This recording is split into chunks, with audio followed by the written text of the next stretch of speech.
বুধবাৰে সন্ধিয়া হঠাতে অহা প্ৰচণ্ড ধুমুহা আৰু শিলাবৃষ্টিয়ে শিৱসাগৰ জিলাৰ আমগুৰি আৰু নাজিৰা সমষ্টিৰ বহু অঞ্চলত ধ্বংসলীলা চলায়। প্ৰকৃতিয়ে চলোৱা এই তাণ্ডৱ লীলাত কেইবা শতাধিক লোকৰ বাসগৃহৰ টিন পাতত চালনীৰ দৰে ফুটা হৈ পৰে। ইয়াৰ উপৰিও এই শিলাবৃষ্টিৰ ফলত চহা কৃষিজীৱী ৰাইজৰ ৰবি শস্যৰ লগতে পথাৰৰ ধান পথাৰতে জহি খহি যোৱাৰ ফলত এতিয়া মূৰৰ ওপৰত সৰগ ভাগি পৰিছে কৃষকসকলৰ। কপালৰ ঘাম মাটিত পেলাই হাড় ভঙা পৰিশ্ৰম কৰি ধানকেইটা চপোৱা সময়তে প্ৰকৃতিয়ে চলোৱা তাণ্ডৱ লীলাত এতিয়া সৰ্বস্বান্ত এইসকল খাটি খোৱা কৃষক। কাক ক'ব, কোনে বুজিব তেওঁলোকৰ মৰ্মবেদনা। আজি এইসকল খাটি খোৱা চহা কৃষকৰ কাষত উপস্থিত হয় কৃষক নেতা তথা শিৱসাগৰ সমষ্টিৰ বিধায়ক অখিল গগৈ। বিধায়কগৰাকীয়ে দোলাকাষৰীয়া আৰু নামটিয়ালি পঞ্চায়তৰ বহুকেইটা অঞ্চলত উপস্থিত হৈ ৰাইজৰ দুখ দুৰ্দশাৰ বুজ লয়। এই বিষয়ে অসমৰ মুখ্যমন্ত্ৰী হিমন্ত বিশ্ব শৰ্মা ডাঙৰীয়াক অৱগত কৰাৰ লগতে ধুমুহা আৰু শিলাবৃষ্টিৰ ফলত সৰ্বস্বান্ত হোৱা এইসকল খাটি খোৱা কৃষকক উচিত ক্ষতিপূৰণ দিবৰ বাবে মুখ্যমন্ত্ৰীক অনুৰোধ জনায়। News desk report, Guwahati times. পৰহি যি কালত শিল বৰষুণ আহিছিল, শিল বৰষুণ যাক হেলষ্টৰ্ম বুলি কয়, সেই হেলষ্টৰ্মে আমাৰ নাজিৰা ৰাজহ চক্ৰ আৰু আমগুৰি ৰাজহ চক্ৰ শিৱসাগৰ বিধানসভা সমষ্টিৰ দুটা পঞ্চায়ত সম্পূৰ্ণৰূপে ধ্বংস কৰি গৈছে। এটা হ'ল দোলাকাষৰীয়া আৰু এটা হ'ল নামটিয়ালি। এতিয়া এই মুহূৰ্তত মই নামদঙীয়া গাঁৱত আছোঁ। নামদঙীয়া গাঁৱৰ প্ৰত্যেক ঘৰ মানুহ শিল বৰষুণে সম্পূৰ্ণৰূপে ধ্বংস কৰি থৈ গৈছে। তেখেতসকলৰ ঘৰৰ পুৰা টিংবিলাক ফুটা কৰি পেলাইছে, ভঁৰালবিলাক নষ্ট কৰি পেলাইছে। তাৰ ফলস্বৰূপে ধান নষ্ট হৈছে।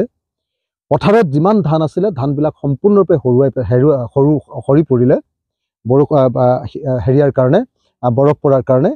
আৰু যিমান পাণ গছ আছিলে, পাণ গছ, তামোল গছ, শাক, তাৰপিছত লাও, যিমানবিলাক আছিলে সেই সম্পূৰ্ণৰূপে ধ্বংস কৰি পেলাইছে। আনকি নামঘৰবিলাক ধ্বংস কৰিছে, স্কুল ঘৰ ধ্বংস কৰিছে।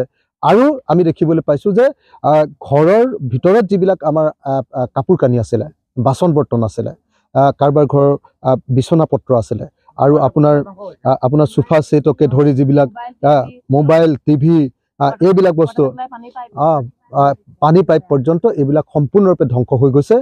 গতিকে এই মুহূৰ্তত মই নামদঙীয়া গাঁৱত উপস্থিত হৈ অসমৰ মুখ্যমন্ত্ৰীক আহ্বান জনাইছোঁ, অসমৰ ৰাজহ আৰু দুৰ্যোগ ব্যৱস্থাপনা বিভাগৰ মন্ত্ৰীক আহ্বান জনাইছোঁ, যাতে অনতি বিলম্বে অকণো দেৰি নকৰাকৈ অসমৰ খিলঞ্জীয়া ভূমিপুত্ৰ এইসকল পৰিয়ালৰ এই দুৰ্দশাৰ সময়ত চৰকাৰে যাতে যথোপযুক্ত ক্ষতিপূৰণ দিয়াৰ ব্যৱস্থা গ্ৰহণ কৰে। তাৎক্ষণিকভাৱে টিংবিলাক সলাবৰ কাৰণে যাতে পইচা দিয়াৰ ব্যৱস্থা গ্ৰহণ কৰে, অথবা যথোপযুক্ত উপযুক্ত কোৱালিটিৰ টিং দিয়াৰ ব্যৱস্থা গ্ৰহণ কৰে। ইতিমধ্যে উপায়ুক্ত SDC সকলক লগত কথা পাতি আৰু লগতে ডিজাষ্টাৰ মেনেজমেণ্টৰ লগত কথা পাতি আজিৰ দিনটোৰ ভিতৰত সকলো পৰিয়ালক আমি ত্ৰিপাল দিয়াৰ ব্যৱস্থা গ্ৰহণ কৰিছোঁ। কিন্তু ত্ৰিপাল দিলেতো কোনো মানুহ নাবাচে। ত্ৰিপালে কেৱল এই সময়ত বৰষুণ পৰাৰ পৰা বচাব, তাৰ বাহিৰে আন একো উপকাৰ নহ'ব। গতিকে এই মুহূৰ্তত মই অসমৰ মুখ্যমন্ত্ৰী ডাঙৰীয়াক আজি নামদঙীয়া গাঁৱৰ পৰা আহ্বান জনাইছোঁ যে অনতি বিলম্বে প্ৰতিটো পৰিয়ালক ক্ষতিপূৰণ দিয়াৰ ব্যৱস্থা গ্ৰহণ কৰিব লাগে। অসমৰ খিলঞ্জীয়া ভূমিপুত্ৰ এইসকল মানুহৰ এই দুৰ্দশাৰ সময়ত যদি চৰকাৰখন নাথাকে তেতিয়াহ'লে কেতিয়াও মানি লোৱা নহ'ব।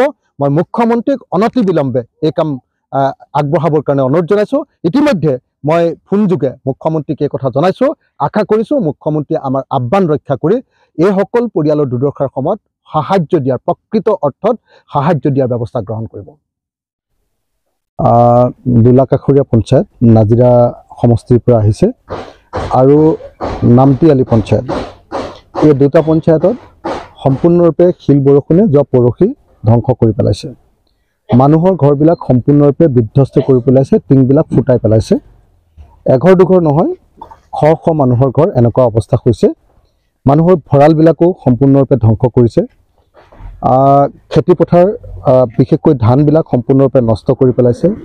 বাৰীৰ তামোল পাণৰ পৰা আৰম্ভ কৰি শাক পাচলিলৈকে সকলোবিলাক ধ্বংস কৰিছে। কিন্তু দুৰ্ভাগ্যৰ কথা যে এতিয়ালৈকে প্ৰশাসনে সকলো ঘৰে ঘৰে আহি যি ধৰণে ছাৰ্ভে কৰিব লাগিছিলে সেই কামটো হৈ উঠা নাই। মানুহে বাৰম্বাৰ মোক এই অভিযোগ দিছে। গতিকে মই প্ৰশাসনক আহ্বান জনাওঁ যাতে ছাৰ্ভেটো ভালকৈ হয় আৰু ছাৰ্ভেটো যেতিয়া ভালকৈ কৰিব তাত দুটা বস্তু এটা হ'ল যে অকল পাৰ্চিয়েল ডেমেজ ঘৰৰ দেখুৱাই দিয়ে যদি কেৱল টকা 4,000 মানুহে পাব কিন্তু পাৰ্চিয়েল ডেমেজটো মানে এনে টিংটো ফুটিছে হয় কিন্তু তাৰ তলতটো কাৰোবাৰ টিভিটো বেয়া হৈছে কাৰোবাৰ সোফা ছেটটোৱে বেয়া হৈ গৈছে কাৰোবাৰ ঘৰৰ বেটেৰী চাৰ্জাৰটোৱে বেয়া হৈ গৈছে কাৰোবাৰ ঘৰৰ আপোনাৰ কম্বল লেপ তুলি সববিলাক নষ্ট হৈ গৈছে এফালৰ পৰা সব বস্তু নষ্ট হৈ গৈছে ঘৰৰ ভিতৰৰ বাচন বৰ্তন সেইবিলাকো নষ্ট হৈছে কিন্তু সেই আটাইবিলাকৰ যদি এছেছমেণ্ট নহয় আৰু শস্যৰ নষ্টৰ যদি এছেছমেণ্ট নহয় তেতিয়াহ'লে ক্ষতিপূৰণ হিচাপে ভালকৈ নাপাব সেইকাৰণে এই মুহূৰ্তত মই অসম চৰকাৰক আহ্বান জনাইছোঁ ইতিমধ্যে অসমৰ মুখ্যমন্ত্ৰীক মই এই সম্পৰ্কে জনাইছোঁ আৰু অসমৰ বিভিন্নজন মন্ত্ৰীকো এই সম্পৰ্কে জনোৱা হৈছে আশা কৰোঁ চৰকাৰে বিহিত ব্যৱস্থা গ্ৰহণ কৰিব আৰু ক্ষতিপূৰণৰ নামত ক্ষতিপূৰণ কেৱল 4,000 টকা নহয় প্ৰত্যেকটো পৰিয়ালৰ ঘৰত ছাৰ্ভে কৰি প্ৰকৃত যিটো ক্ষতিপূৰণ টিভিটোৰ পৰা আৰম্ভ কৰি বাচন বৰ্তনলৈকে পথাৰৰ ধানৰ পৰা ভঁৰালৰ ধানলৈকে পাণজোপাৰ পৰা শাক পাচলিলৈকে সকলোৰে ক্ষতিপূৰণ যাতে যথোপযুক্ত ধৰণে পায় তাৰ ব্যৱস্থা গ্ৰহণ কৰিবৰ কাৰণে চৰকাৰৰ ওচৰত মই দাবী উত্থাপন কৰিছোঁ